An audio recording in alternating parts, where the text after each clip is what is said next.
We're not traditionalists. We don't look at like cycles because everybody else does cycles. It doesn't, what's right for us and our, customers, and we're just want to constantly improve. So there's constant improvement that's happening through the course of the life of Model S, and we don't wait to bundle that into something. As soon as we can get it into a customer's hands, we want to get it there. And X's. Like, I just don't want to be driving the same thing as everybody else. No, I mean, or you take a less safe, more inferior car as your option. I don't know. In this fascinating video, Tesla lead designer Franz Von Holzhausen spills the beans on Tesla, Elon Musk, and the crippling bureaucracy that will ultimately lead to the death of Franz's previous employers, also known as legacy automotive companies. This is one super juicy interview. And a quick heads up, just posted the latest Patreon exclusive video, how to 10x your income within 10 years or less. If you're not a member on Patreon, you can join with the card in the corner or the link in the pinned comment. First, Franz has a few thoughts about his experience at Government Motors. It's worth paying very close attention to how Franz describes not only his experience, but the internal culture at that dumpster fire of a company that will absolutely be bankrupt before the decade ends, which, for the record, won't be their first bankruptcy. Yeah, I mean, I hate to say it, but I was slightly disenfranchised with the whole GM experience. So was Lutz. Yeah. After having, I spent 3 years in Warren at the tech center and realized that what we had done with the Solstice and the Sky, because we worked on Sky as well, was going to be a really just once in a lifetime situation that happened there. We had kind of a handpicked team, pretty much sequestered from all the other BS that happened within the company, and I just didn't see that kind of following into the next project or just the next set, and so I just like. Why? I don't know. I mean, was it just not a massive company? You could see like the content. I don't know. It was just. All right, I've got to jump in here. First of all, Franz is doing his best to delicately choose his words. Obviously, he doesn't want to cause too much offense, but the man also needs to spit some facts. You can see him searching for the right words. Franz almost described contempt, but pulled back on that one. At least that's my perception. What other words that would fit into that sentence begin with cont? Good question. I don't think there are any. I think where Franz was going with that was the absolute contempt for doing things that actually make sense. Just wanted to make sure that everyone's understanding. Franz is really trying to delicately choose his words here, but if you read between the lines, the message is quite clear. Let's carry on. Was it just a massive company? You could see like the content. I don't know. It was just a lot of negativity from everybody else that we were jealousy? Like special. I don't know, and kind of. It just got somewhat unbearable. Just think about this for a moment. I mean, in addition to the obvious body language from Franz here, cutting himself off before he talks about the contempt and then self-soothing with some face touches, the fact that this guy described his experience working at Government Motors as unbearable should tell you everything you need to know. But if it doesn't, he's describing the culture here. He's talking about a slightly special project in which they had a little bit more freedom than most typically do within GM. And instead of this being applauded or celebrated or looked up to, he was faced with contempt to the point where it became unbearable to continue working at that dumpster fire of a company. Just think about that for a moment. Think about the talent they let go. Why would anyone who has the choice of working somewhere else want to work at a company like Government Motors? Answer? It's a good question. I'm not sure there is an answer. Moving on. Interesting. I mean, so I actually wanted to leave GM and kind of, to that point, maybe even the industry. I swear, I'll stop interrupting so much. But again, did you hear that? Franz was so disappointed just over the whole experience that he was contemplating leaving the entire automotive industry. The industry he dreamed of being a part of. I mean, this guy's wanted to design vehicles from a very early age. This was his dream. And he had such a bad experience at Government Motors that he was literally considering leaving the fucking industry. But don't worry, the culture within legacy automotive, especially GM's, fine. It was, GM, I worked for the software company in the 90s that we were working for GM's legal department in Michigan, and I've spent about a year in Detroit. And it's just a legal department. I was like, how does anything even happen? Because it was just the bureaucracy. Yeah. Well, obviously, a lot's happened to GM since, because clearly now the bureaucracy isn't preventing them from getting things done. That's why they delivered a world record-breaking 2 Hummer EVs in the first quarter of 2023 and almost 1,000 of their Cadillac Lyriq EVs. Clearly, the bureaucracy is no longer slowing them down or preventing them from getting things done. like delivering a non-embarrassing number of electric vehicles in the first quarter of the year, which they clearly did. As we can see, GM continued to lead and matter. Like I remember, I don't want to bash on it, but that's just my personal opinion. It's a huge bureaucracy, of kind of what I saw, and I just didn't see, like, we had created something really special, and it was a great way to work, you know, and it was actually the right thing to do for the product. And I think the Solstice and the Sky kind of happened because of that special thing, and they are somewhat unique, you know. Is that the soul crushing part that you're like after the success of the show? No, I think that's the challenge of like trying to make something great despite the things that you're you know that are put in front of you, and I actually quite relish that. I think good designers can figure out how to work through those things and do something with kind of maybe not the most pure thing. I think the challenge was just the culture, the overall, like seeing how all the other programs worked, seeing like what I would get injected back into from my colleagues and from kind of how things worked on their other side, and also like just the bureaucracy was really incredible. Yeah. There was actually quite a few people that didn't want that project to be super successful. It's wild. Once again, Franz continues to delicately hand-select his words to cause the least amount of offence while still accurately describing the situation, clearly referencing the burning dumpster fire that is the culture within GM, the bureaucracy within GM, and the stunning fact that many people within GM wanted to see the project he was working on fail. The fuck? Can you imagine toxic culture of a company in which their employees wanting projects within the company to fail? This is a toxic mindset. This is a toxic culture. This would be like your best friend hoping you fail in your new business after you've suddenly seen a huge income increase. Oh, that guy's earning too much. I hope he fails now. Him. By the way, if you have any friends in your circle like that, one, they're not friends, and two, you're a moron. Get rid of them. Pro tip.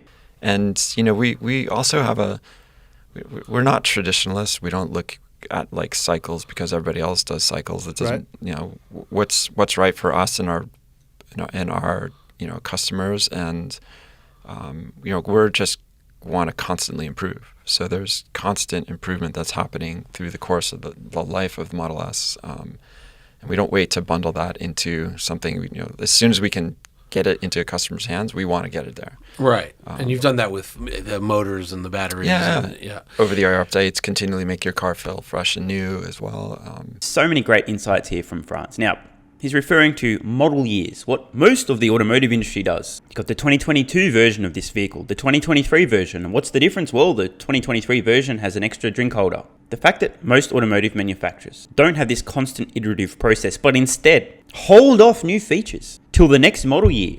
It's so weird. You guys understand the difference, right? Tesla's a dynamic company. They're software driven. Every opportunity they have to make their product better, whether it's hardware or software, they do it. They introduce this into the production vehicles as soon as possible, start producing them, and then sell them. I know this sounds a little bit out there, but bear with me here. If your goal is to make the best quality products so compelling that customers can't wait to get their hands on them, which of these strategies makes more sense? To make the product better every time you can make the product better, or to occasionally make the product better when it suits you? Not when you can, but strategically when you've decided, we'll put that for next model year, because it's just so fucking dumb. Tesla looks at their vehicles like a piece of software, even the hardware component. Can we make it better constantly? Every app on your phone, your computer, there's constant updates and improvements, right? They don't wait until a certain year or a certain day to update things. It's like, okay, we made it better. Let's send this update out to everybody. Tesla's doing the same with their software and hardware. Meanwhile, the dinosaurs of legacy automotive, we can't introduce any new features. We've already got that model year. We'll have to wait till next year for all those features. It's just insane. And the culture is so ingrained in these companies, they either don't realize how insane it is, or they're too dumb to figure out how to constantly update, iterate, and improve their vehicles. How can any company hoping to compete with Tesla win when Tesla is constantly making their products better,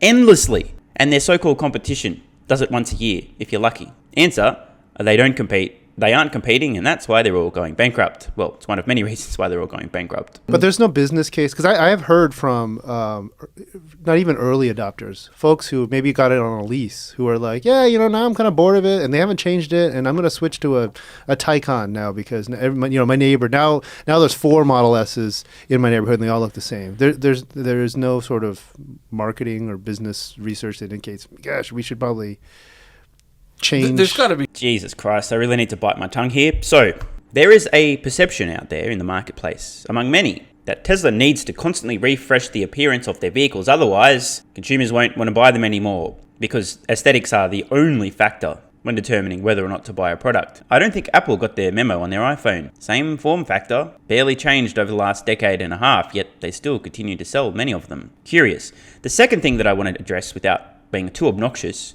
is the idea that many consumers are, I'm going to buy a Porsche Taycan now because the Model S looks the same as it did a few years ago.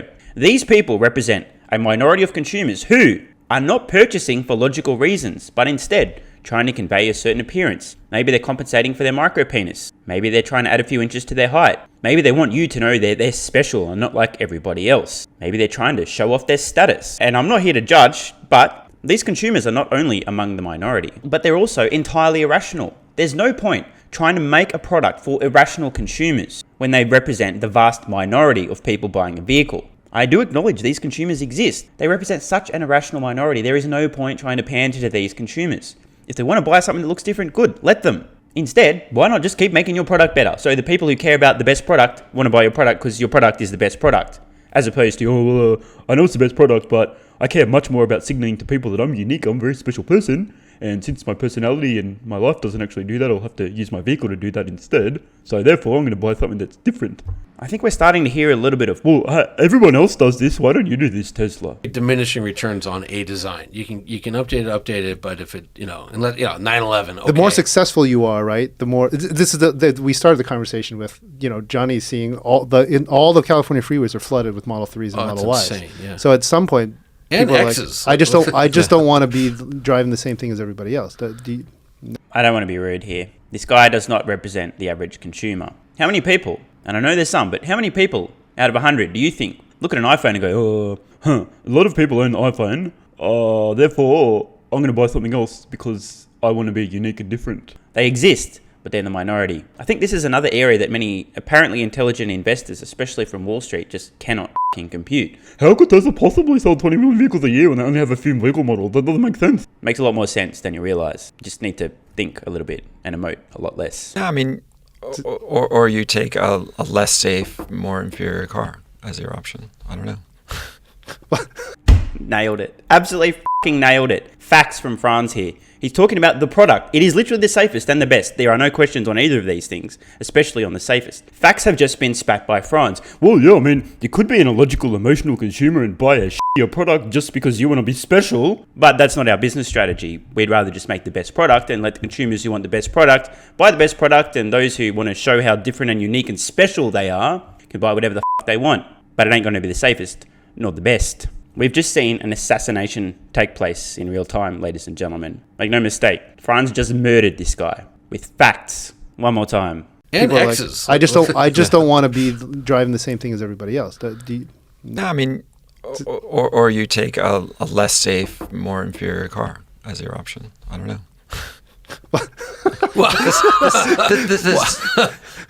If you have kids, like, or just you care for your well-being, any Tesla is the safest car on the road. Like, how do you reconcile that? Look, Mercedes and Volvo could argue against that pretty. But probability of injury, and it's proven not by us but by other standards, and it's very public that the Teslas are the safest cars on the road. So, God damn it, dude! We've got to report multiple homicides right now. This is incredible. Facts have been spat once again. I don't want to be too harsh on the guy that obviously is an NPC who believes advertising, or is uninformed, in which case maybe better not to spout off when you're a little bit out of your depth. But we know Tesla's Model 3, Model X, Model S, and Model Y are literally the 4 safest vehicles ever tested by NHTSA based on the probability of injury in a collision. Literally, the safest 4 vehicles ever produced are all Tesla vehicles. Franz is pointing this out. These are what are known as the facts, and facts don't care about your feelings. Oh, the Mercedes might have something to say about... That's a feeling. How about the data? How about the facts? The facts say Teslas are the safest vehicles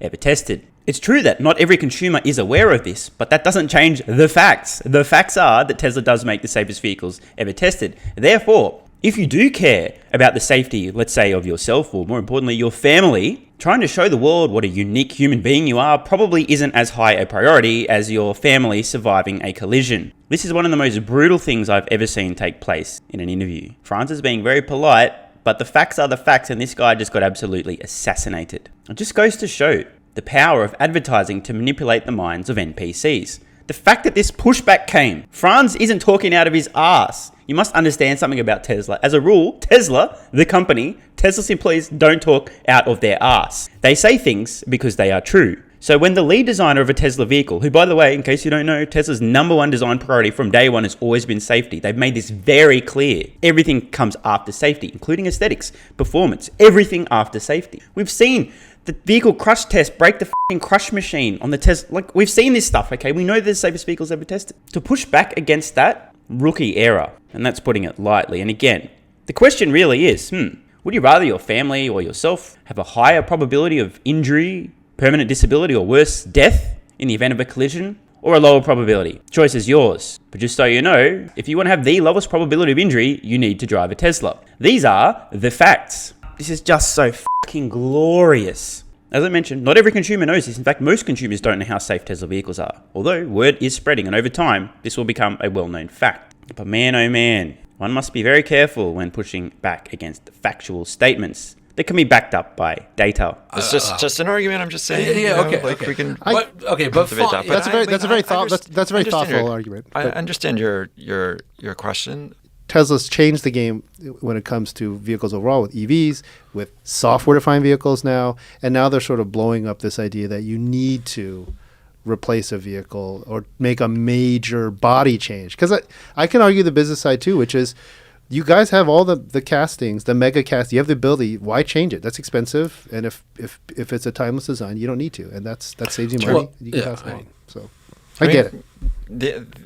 Another thing to think about is, we're kind of on the cusp of full autonomy in driverless cars, right? So are we though? It's kind of around the corner. It's right there. What would this guy know? He just designs the vehicles at Tesla. He doesn't know anything about autonomy. So if he says we're on the cusp of autonomy and it's right there, he's obviously wrong. Just like we weren't on the cusp of a huge breakthrough in language-based AI. Oh wait, no, we were. Maybe I should edit that out so I don't sound like a fucking moron. I do just want to say one thing for the record. I'm less interested in when autonomy happens, although, for the record, still thinking the first robotaxi fair in a Tesla happened somewhere on Earth in 2024, tail end of the year. Unchanged prediction now for the last couple of years. What matters most isn't when autonomy is solved by Tesla. It's how long until somebody else solves generalized autonomy after Tesla, who will be first. You guys have no idea how much I'm looking forward to revisiting some of these videos in a few years' time. Take the fucking hint. Well, what does that have to do with changing? Well, because it's going to change the way that we interact with vehicles. So you're saying that fresh new designs won't be as important since you're not. No, they will be. Okay. But there's going to be a new dynamic that's kind of put into the purchase decision or the way that you're using transportation. Buy it for another reason other than that it looks good or it's got these fun things. I mean, I think we talk about this a lot on the show. Is that once you do have full autonomy, like you don't necessarily cars don't need to be the same layout. They can radically change where people sit and that kind of thing. Do you need a steering wheel?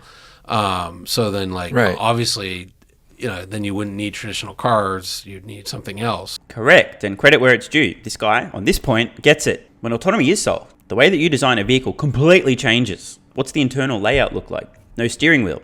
No pedals. How are the seats arranged? Are they facing each other? Do you add a mini desk for everybody to work on their laptop? Like, what's it look like inside? This is going to be very interesting to find out. When you hear Tesla describe a dedicated robotaxi platform in the future, the term dedicated describes the design. It will not look like nor function like a traditional vehicle that's driven by a human. Cannot wait to see what these vehicles look like.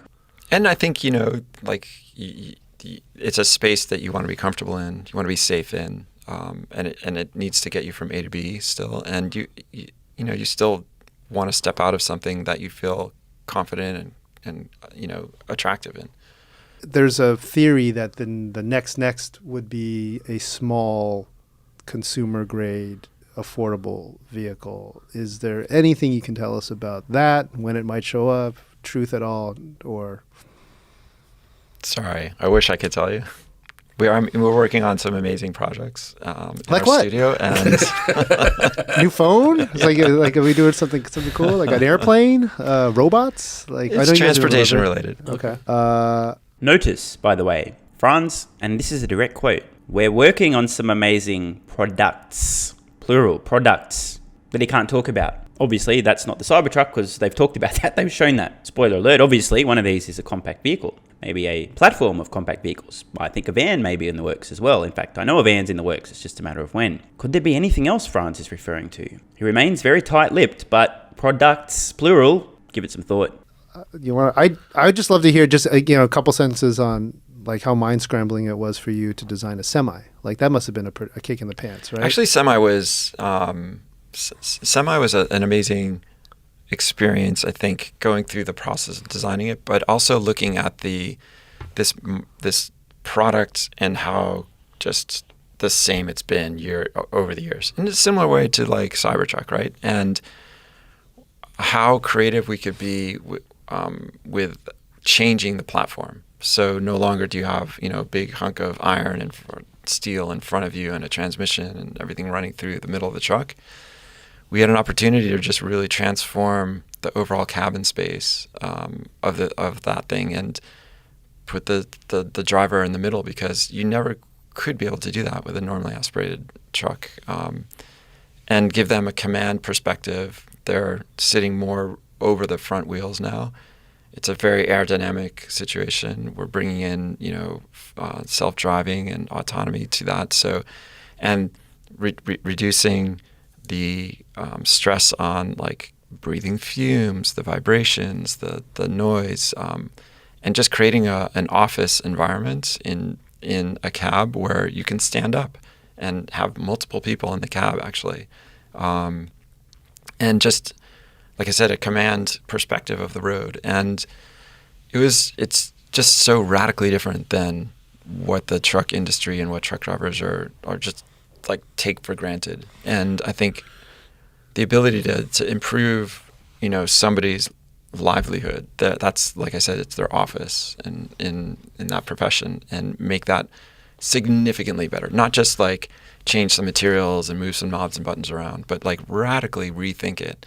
That was an amazing experience, and I think the results are, and the testament to the drivers that are out there driving the trucks, it's transformative. What are they saying? Because I know nothing about trucking, but like what are the drivers saying? Well, you must have not known a whole lot about how I've did never you design a semi truck cab before. how'd you do that? Did you bring people in to like, give you feedback? Yeah, we talked to people. We like went and drove in and looked at and went to truck stops and like just tried to learn, be a sponge on what works, what doesn't.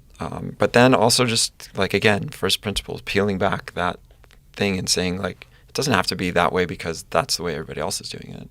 Let's make it the way that it could be, because we have all these opportunities.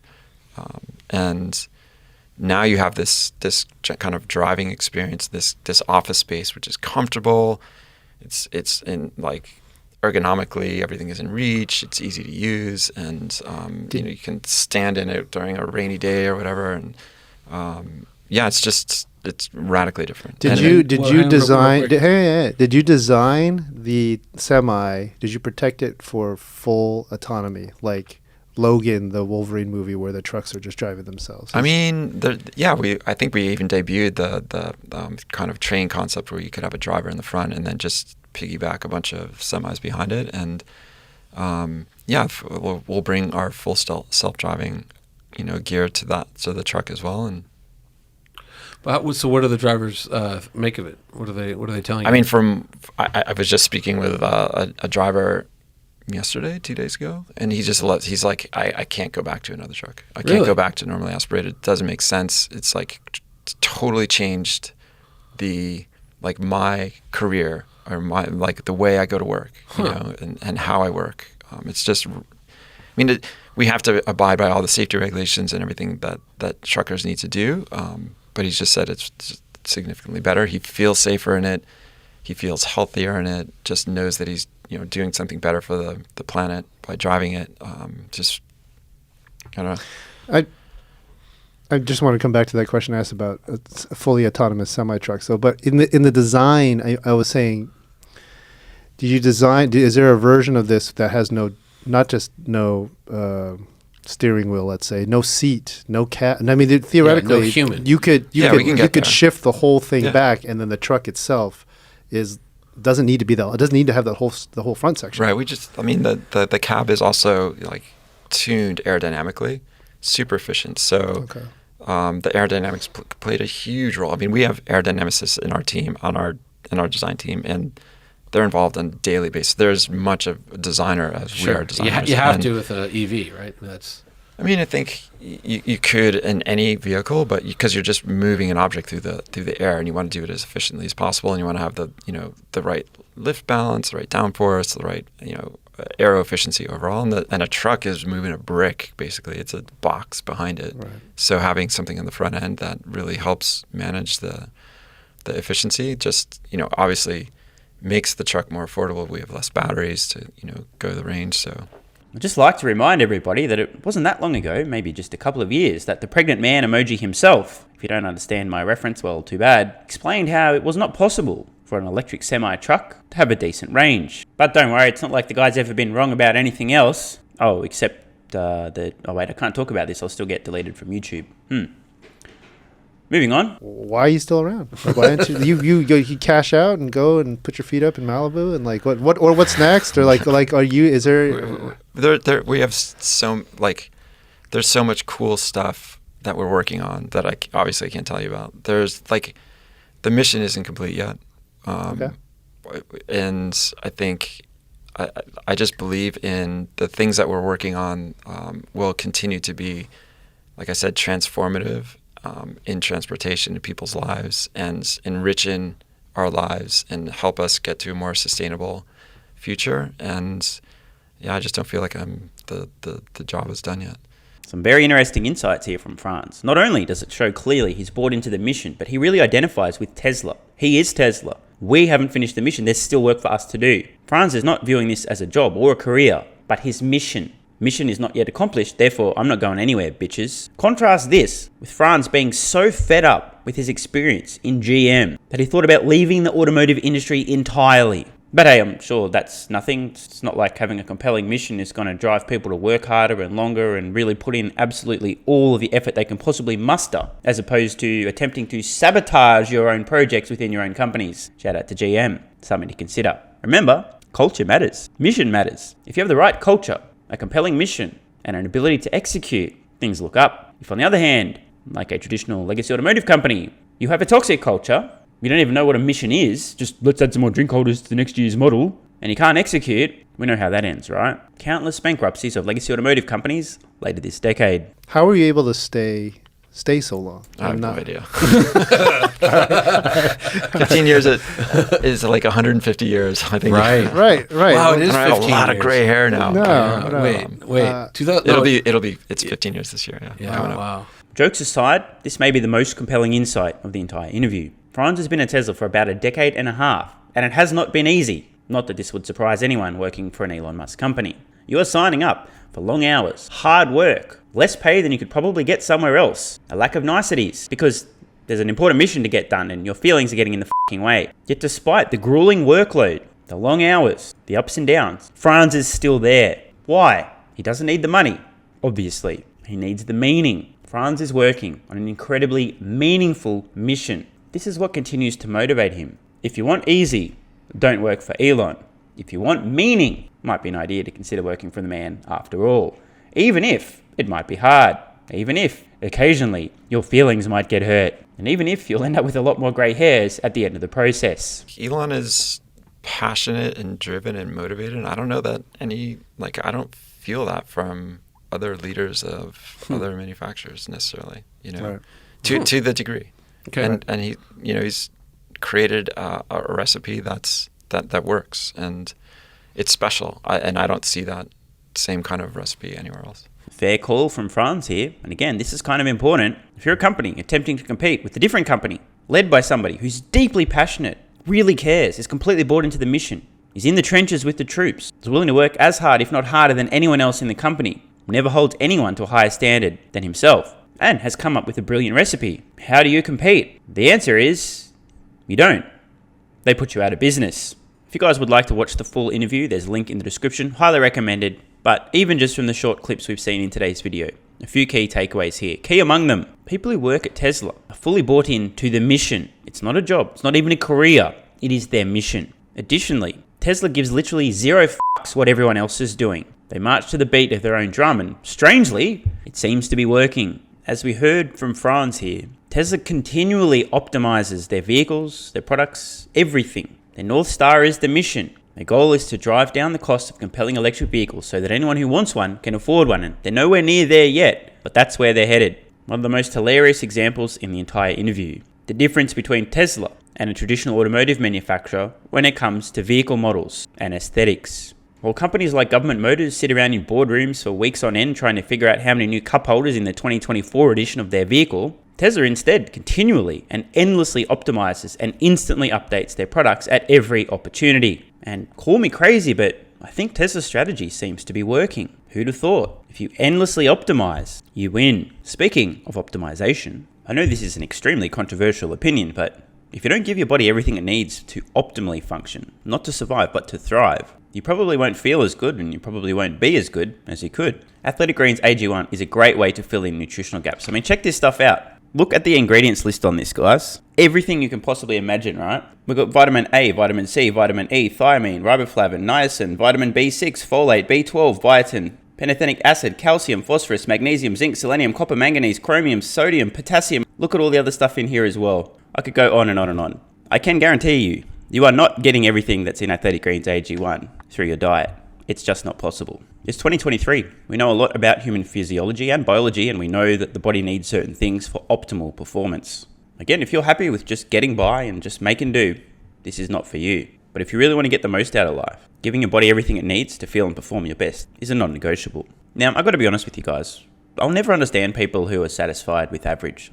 I can't understand. I just can't empathize. I know there are people like that. I'm just not one of them, and I can't even put myself in the mindset of somebody who's like, yeah, well, I'll just get by. It's just pay my lousy bills and no. I just can't. It's not in my DNA. And if you can relate, I implore you, try Athletic Greens AG1. There's a 90-day money-back guarantee. Athletic Greens AG1 is an excellent way to fill in nutritional gaps, which we all have. It features 75 high-quality vitamins, minerals, and whole food source nutrients. I just had a look at a bunch of them right here. Plus, prebiotics and probiotics and digestive enzymes and adaptogens to help you deal with stress. If you head to athleticgreens.com/SMR or use the link at the pinned comment, you get a 1-year free supply of vitamin D3 and K2, and you'll be well on your way to feeling and performing your best. If you're somebody who's always looking to gain an edge, this is an absolute no-brainer. Here's what some viewers of the channel have to say. I noticed 3 things with AG1. Chronic heartburn is gone, my digestion is more regular, I'm more alert, and I wake up with a raging heart on every morning. Make the most of it. My mental game has improved greatly with AG1.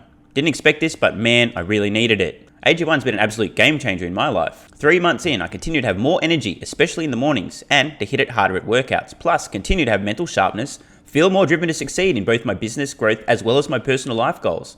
And this has snowballed into a new sense of peace, lower anxiety, and a refocus on priorities in life, family, friends, and better work-life balance. I never feel overwhelmed with anything. From a female viewer, AG1 is for the ladies. I've been drinking it now for 2 months. My cycle used to be awful, no more. Headaches, nausea, and cramps are history. Fatigue is a thing of the past. And fellas, if she's ever in the mood, get her some AG1. I definitely don't understand what she means here. It's got nothing to do with an increase in her libido, obviously. Moving on, another one.